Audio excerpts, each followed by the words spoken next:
Ever wonder what a Secret Santa looks like at an art store? Well, come with me and you're gonna see what that's like in this video.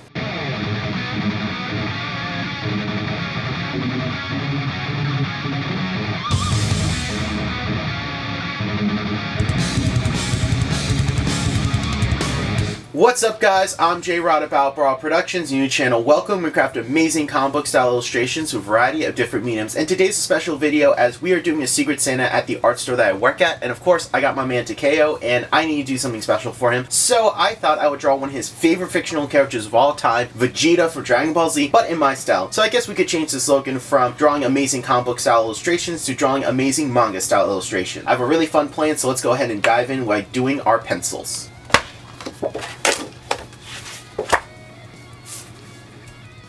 Starting this project off, I decided to show you guys my pencils, something I normally don't do as I'm not always the most comfortable to show off my penciling and construction process. It's a lot of refining, a lot of drawing, a lot of redrawing, and a lot of figuring it out. I use heavy references and I also do a lot of gestural work in the beginning of the process. But for this project, I thought it'd be really cool just to show you guys that and help build up my confidence for penciling around other people. I don't know why, but it's just something that I like to take my time with and it's a very personal thing. While ink is my predominant medium, penciling is super important because it gives me a foundation to work on. Now, I'm more comfortable showing off my inking, coloring, and other stages of my artwork process, so I was really happy to see how well this penciling went out. I really had a lot of fun blocking everything in and doing the constructions. Toriyama is one of my favorite mangaka of all time. While I'm known more for loving comics and my love for Jack Kirby and American comics, I do like manga and anime, though I don't get to talk about it as much on my channel as I would honestly like to, and if you guys are interested, I'll definitely want to talk about it more. In my opinion, Toriyama is pretty much the Jack Kirby of the manga industry. I absolutely love his creativity, his sense of design, his art style, absolutely genius, and it's something that I've been studying for a while. It really influenced my early artwork when I first started to draw, and especially when I was a kid, because I loved Dragon Ball Z growing up. So it was very familiar territory. I just made sure that everything was good. I really love how this came out, and I feel like it really nailed the expression and the face. The part that I was the most nervous for, as the rest of the body I could easily make work, especially with the pose that I had. Overall, the construction on this piece was super fun, really like how the pencils came out, and I really enjoyed just going all out in some of the different energy effects. For the actual techniques that I employed, didn't really do much, mainly because I wanted to go for a cell shaded approach for the coloring, so not a lot of cross hatching, and after studying Toriyama's work, I did notice there wasn't a lot of line variety, so I just kept my pencils pretty simple.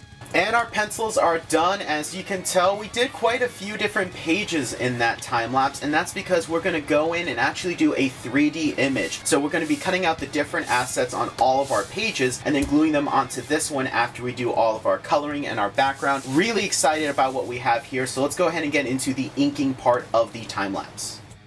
Inking this piece was really fun, but very straightforward, and I don't want to say simple in the way that's insulting. I mean simple as in the genius way. You see, Toriyama's art style is very ingenious because he focuses on very clean, unique designs with identifiable silhouettes that are easy to produce from memory. That means that the line art is very clean and very easy to reproduce. That is not a knock on his skills. He is a genius when it comes to doing his artwork, but he understands that he's on a tight deadline and is able to create designs that are so unique and iconic with those ideas and concepts in mind. So for that, I found that the inking was really easy and very fast to do. I enjoyed the whole process, and I actually showed some restraint and didn't use my dip pen, mainly because I didn't need to actually use it. My fineliners were more than enough, and there was no major area of black on the piece, so I didn't have to use a brush or anything. It was pretty easy to do, and I really enjoyed the whole process.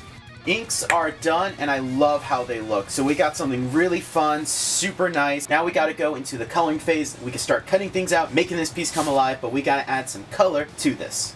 Coloring this piece was super fun and very straightforward. Like with the inking, I decided to keep everything simple and identifiable for Toriyama's design. I'm not drawing Vegeta in my style, I'm trying to emulate his style. So one of the decisions I decided to go with was, instead of doing my traditional shading techniques, I went in with more of a cell shaded approach. If you're not familiar with this is pretty much what anime or pretty much traditional Western animation also uses to do their shading. It's much harder to actually animate things with a gradient, so the cell shading is done in block color so that it's easier to animate, it's quicker, and it's still gets the idea about. It's a cartooning or abstract approach to shading and light in animation that we see in real life. With that said, this is a technique I often don't use, but I have used it occasionally. So one tip that I find that works really well, especially if you're using alcohol markers, is I actually work from my lights to my darks, and I also make sure to cover the entire surface with my lightest color. Then I do my secondary shading, and then my third, my darkest one, and I work that way. That way it creates a really even tone with no streaking, and just helps with overall laying out, and actually does work to darken the colors, since alcohol markers are semi-transparent mediums, so I'm just layering more colors on top of each other for a smoother blend, smoother gradient, and a smoother transition that just looks better overall. Did this with all the different parts except for the white of the armor and the gloves and boots. I do want to keep in mind that my lightest tone was just the white of the paper, and then I added gray. I was tempted to do some blending, but again, I'm really trying to copy Toriyama's design and of course the art style of the anime, so I really wanted to make sure I had that cell shaded look. Overall, I really like how the coloring came out, and when it came to doing the energy effects, I really went all out on that too, making sure that I was going in and just doing everything that I could. Mainly because I put a few different purples down and just blended between them and did a couple highlights. I really wanted to get something that looked really cool and just had a pop and also had some variety, so I made sure to put a couple different types of tones in there and just really had a lot of fun just putting the purples down, adding the highlights with the paint pens, really trying to get something that just looked like energy. And while it's something I do struggle with here and there, I think I really nailed it with this one, and I can't wait to actually use some of the techniques that I used in this one in future projects, because this was also a little bit of an experimental phase for me. So while I thought the energy was a little experimental, the background was far more so. I really had a lot of fun doing some experimental stuff that I normally wouldn't do, but I had an idea of what I wanted, and I also had some notes from a previous artwork that I did that I just decided to push and experiment with. So for one, I wanted an idea of energy, motion, and direction in this piece. So that's why I did some pencils and some general line directions, and then applied the colors following that to sell that energy look. I also used a variety of different alcohol inks as a whole, and I didn't use any markers, mainly because I know I need to get a large area, and I also wanted just to go in with a brush and just add some shading naturally and create some cool layering and blending. I really wanted the inks to just look chaotic to get that space cosmic look, and I absolutely love how it came out. Really went around with my brush just pushing the ink, and one thing that really helped was just taking a colorless blender and just applying the ink onto my brush so I can really push and move things around. I then went in with some acrylic paint pens to do some stars, added a couple different colors after I found that the white looked good but I wanted something a little extra, and so I just built upon that, removed it from my board, added some black to the edges, and just made sure everything was looking good. This background was super experimental, but I absolutely love how it came out, and it really conveys this energy to everything, especially on camera. It looks really, really good. Both in person, but a little bit more on camera because it picks up some of the finer colors that were in there to create this really cool, chaotic energy blend that just looks amazing and feels right at home in Dragon Ball Super. We are done with the coloring, and I absolutely love how all 3 pages came out, especially these two right here. Now, unfortunately, I did make the mistake of not using Bristol Smooth. I used Bristol Vellum, so some of the blending wasn't perfect. I definitely had to work a little harder at it, but I really love what I have here. It looks amazing. So now we need to cut everything out from these 2 pages. We're going to attach them to a board and then spray them with a special varnish to help protect them. Really make this thing look like a giant 3D playing card. It's going to look absolutely amazing. So let's go ahead and do that right now. I did not realize how difficult it would be to cut everything, mainly because of how intricate I made some of the energy effects, and I was really nervous to mess things up. But I decided to take my time with it, and I'm glad I did because everything ended up looking so good, and yeah, this was a really tedious and time-consuming process. But it was needed to make this piece come alive, and I really like what I got. Overall, I will say my best advice that if you're going to try this at home, definitely don't make them as intricate as I did, and feel free to make necessary chop where you need to. There was a couple turns and a couple little curls in the crackling and energy that were just way too intricate for me to cut, so I had to unfortunately simplify them. Also, when it came to Vegeta, I was really nervous to cut him out, but he was the easiest and came out the nicest. I really love how clean these lines are, and I really tried to keep the edge of the blade on that black line. It was difficult, but wherever I could, I did try to nick any extra white just to get something that looked really nice and really clean and really professional. If I had a die cutting machine, yeah, I probably still wouldn't use it because there's so many intricate turns and everything that it would have been a hassle doing it that way either, but I really, really like how this came out. Alright guys, we got all of our assets cut out and taped down to our boards, ready to spray with our special sealant, that being the C.H.A.M.B.E.R varnish. This is one of my favorite varnishes to use on all of my artwork, mainly because it's ink and alcohol marker friendly, and it just adds an extra layer of protection. We'll spray this down with this, wait for it to dry, and then we'll hit up these pieces with an extra varnish to add a little bit more of a glitter and glow effect that will really make this thing pop. So let's go ahead and start spraying everything. Alrighty, so the varnish on both the pieces are done, and while the Vegeta one's inside, this one right here we're going to take a little bit of a step further because we're going to spray an extra varnish to really give it a cool effect using these 2 halogram varnishes. So let's go ahead and spray both of these. Safety first, we're going to put our mask back on. While we wait for the piece to dry outside, I thought it would be a good time to go ahead and do the text that we'll be putting into the piece in Illustrator. I'm going to print it out. Just to be on the safe side, I'm printing 3 different sizes to see which one will work best. Alright, this just came off the printer and I'm super happy with how it came out. So my original plan was just to print this on some normal Bristol, but my printer at home just isn't strong enough, so I decided to just print it on a normal sheet of paper, glue it on some Bristol, and then cut it out. Really like what I have, but it was very simple and easy to do. So the foam core you're looking at right now is actually a good 6 or 7 inches bigger than the desk I have, so I do apologize, a bit of an awkward angle. I just need a couple scraps from this, so I go in and just get a couple building blocks, just so I can add that 3-dimensional elements and everything to really get it nice and popping in 3D. We got our background, our effects parts, our subject, and of course the text ready to go. We can finally put this thing together and make an amazing piece of art, so let's roll that final time lapse.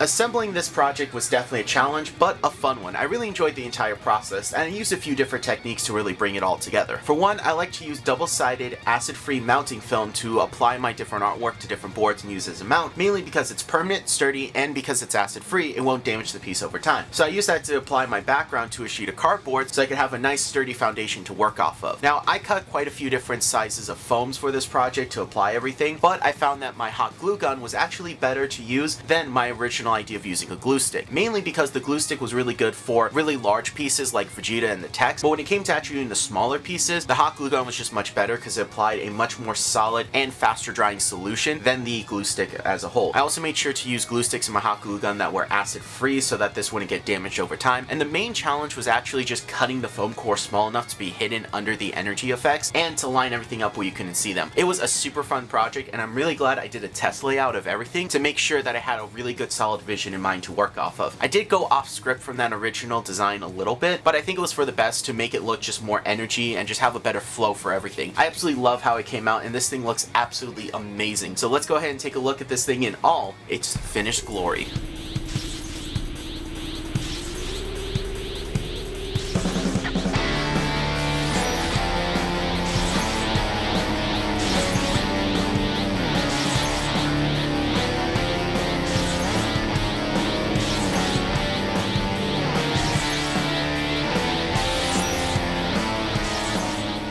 And we're done, and I absolutely love how this came out. It is super reflective in the shadow box frame, but it looks absolutely amazing. You can not only see my desktop and my camera that I'm filming with, you can also see that I've been watching Batman Beyond while filming this. I love how this came out. This is something new and different from what we normally do, but it still fits within our style and our wheelhouse, and I absolutely love this. This is probably one of my favorite things I've made this year. And I also have another friend that's huge into Dragon Ball Z, and Vegeta is his favorite character as well. So I might be making one for him because he's already reached out and wants me to make one after seeing this. So we will revisit this concept, and we may even do other characters in this style. I really like how it came out. I don't really know what to call this. I'm just going to call it Pop Giant Comic Trading Card Art, and I really like it. I just wish it wasn't super reflective so you guys can see everything, but we had some nice B-roll footage that I showed you guys for the grand reveal, and please let me know what you guys think of this in the comment section down below. Do you like it? Do you hate it? Should I do more of these? What should I do next? What's the next character? I'm thinking of doing either one of my own original characters, Wrath, or I could actually do my favorite all-time superhero, Batman. That would be really cool, so I would love to hear your guys' opinions. Either way, leave them in the comment section down below. Like the video, subscribe to the channel for more art and animation-based content, and remember, I'm C.H.A.M.B.E.R of